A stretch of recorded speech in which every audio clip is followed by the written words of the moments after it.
Next question is what do you understand by the term acceleration due to gravity. And इसका जो second part है that is what is the usual value, value क्या होती है acceleration due to gravity की, and the उसके units क्या होते हैं। ठीक है, तो देखो acceleration due to gravity basically कब प्रोड्यूस होती है, जब कोई बॉडी फ्रीली फॉल कर रही हो। ठीक है, तो the uniform acceleration produce in a freely falling body due to the gravitational force of earth, उसे हम क्या बोलते हैं, acceleration due to gravity. Okay, इसका जो वैल्यू होता है that is 9.8 metre per second square, और इसको जो हम डिनोट करते हैं that is with the help of small G. Okay, and जो इसके यूनिट होते हैं that is metre per second square, because acceleration है तो एक्सेलरेशन के यूनिट क्या होते हैं, metre per second square. Okay, कहते हैं is the acceleration due to gravity of earth G is a constant, तो नहीं, ये कांस्टेंट नहीं है। ठीक है, तो इसकी वैल्यू डिफरेंट जगह पे डिफरेंस है।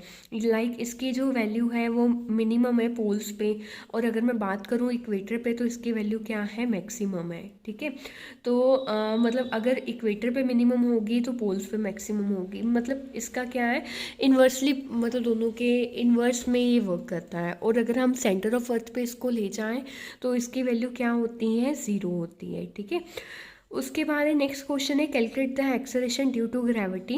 ओके, यानी कि आपने जी निकालनी है on the surface of a satellite having a mass, आपको मास सैटेलाइट का मास दिया है। ठीक है, रेडियस दिया है, आपको ग्रेविटेशनल कांस्टेंट दिया है, and which satellite do you think it could be, तो आपने ये भी बताना है कि कौन सी सैटेलाइट हो सकती है। तो देखो आपको जी दिया है, एम दिया है, आर दिया है। ओके, तो यहाँ पे हम सभी की वैल्यूज़ पुट करेंगे, लाइक 6.7 इंटू 10⁻11। यहाँ पे अगर हम इसको सॉल्व करें, 6.7 इंटू 7.4 इंटू 10⁻11 प्लस 22, और नीचे 6 2 का 12, ऊपर जाके -12 हो जाएगा, और यहाँ पे ये नीचे कितना रहेगा, 1.74। ठीक है, -11 प्लस 22, अगेन 11 आ जाएगा, 11 -12 -1 आ जाएगा। ओके, जब आप इसको सॉल्व करोगे that is 1.637 metre per second square, यानी कि जी का वैल्यू आपके पास कितना आया है, 1.637 स्क्वायर। तो देखो ये सैटेलाइट जो होगा वो मून होगा। देखो क्यों मून होगा, अगर हम बात करें जो अर्थ पे जी का वैल्यू है, मतलब अगर हम उसका 1/6 करें तो हमारा यही वैल्यू आता है 1.637 मीटर पर सेकेंड स्क्वायर। ठीक है, next is state and explain Kepler law of planetary motion, draw diagram to illustrate this law. तो जो डायग्राम है वो आप अपनी बुक से भी बना सकते हो। कैपलर का जो, कैपलर के 3 लॉ थे। ठीक है, जो कैपलर का फर्स्ट लॉ है, इन्होंने बोला था कि जो प्लैनेट है ना वो एलिप्टिकल ऑर्बिट में घूमते हैं, यानी कि एक्लिप्स के फॉर्म में ये अर्थ के राउंड क्या करते हैं, रिवॉल्व करते हैं। ओके, इनका मानना ये था, कहते वो जो प्लैनेट है वो सन के अराउंड सर्कल में नहीं घूमते, वो लिप्स में घूमते हैं। ठीक है, और इनकी क्या होती है, 2 फोकाई होते हैं, मीन्स 2 फोकल लेंथ्स होती हैं। ठीक है, नेक्स्ट है सेकेंड लॉ था कि हर एक जो प्लैनेट है डेट रिवॉल्व अराउंड द सन, वो सन के अराउंड घूमता है। कहते इस तरह से that the line joining the planet to the sun sweep over equal area in equal interval of time. कहते वो उसको इक्वल एरिया और इक्वल इंटरवल ऑफ टाइम में क्या करता है, डिवाइड, मतलब उसको क्या करता है, डिवाइड करता है। ठीक है, तो कहते मतलब ये नहीं है कि जो प्लैनेट है वो एक कांस्टेंट स्पीड के अकॉर्डिंग घूम रहा है।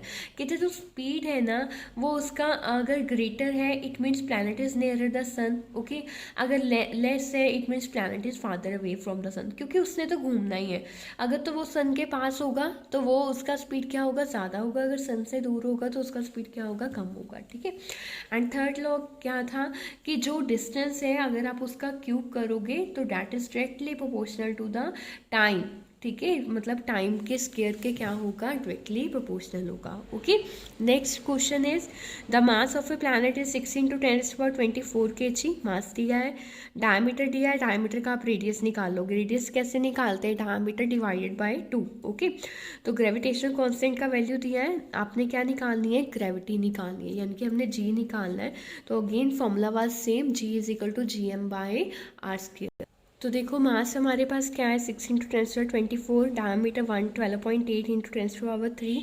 ओके, तो जब आप इसको करोगे 2 के साथ डिवाइड करोगे इट विल बी 6.4 × 10⁻6। तो आप सभी ने GM/r² का वैल्यू पुट किया, तो यहाँ से ये क्या बन जाएगा, 6.7 × 6 इंटू 10⁻⁻11 प्लस 24 और ये 6 2 का 12, ये ऊपर जाके क्या बन जाएगा -12 और नीचे कितना आ जाएगा 6.4 मल्टीप्लाई बाय 6.4। ओके, तो 10⁻⁻11 प्लस 24 ये आ जाएगा आपका 13 और 13 - 12 कितना होता है 1 होता है। ठीक है, यानी कि यहाँ पे हमारे पास क्या रह जाएगा 6.7 into 6 into 10 and 6.4 into 6.4। Okay, तो 610 का ये क्या बन जाएगा यहाँ पे 60 बन जाएगा। ठीक है, अगर आप 6.7 को मल्टीप्लाई करोगे 60 के साथ देन यू विल गेट 402।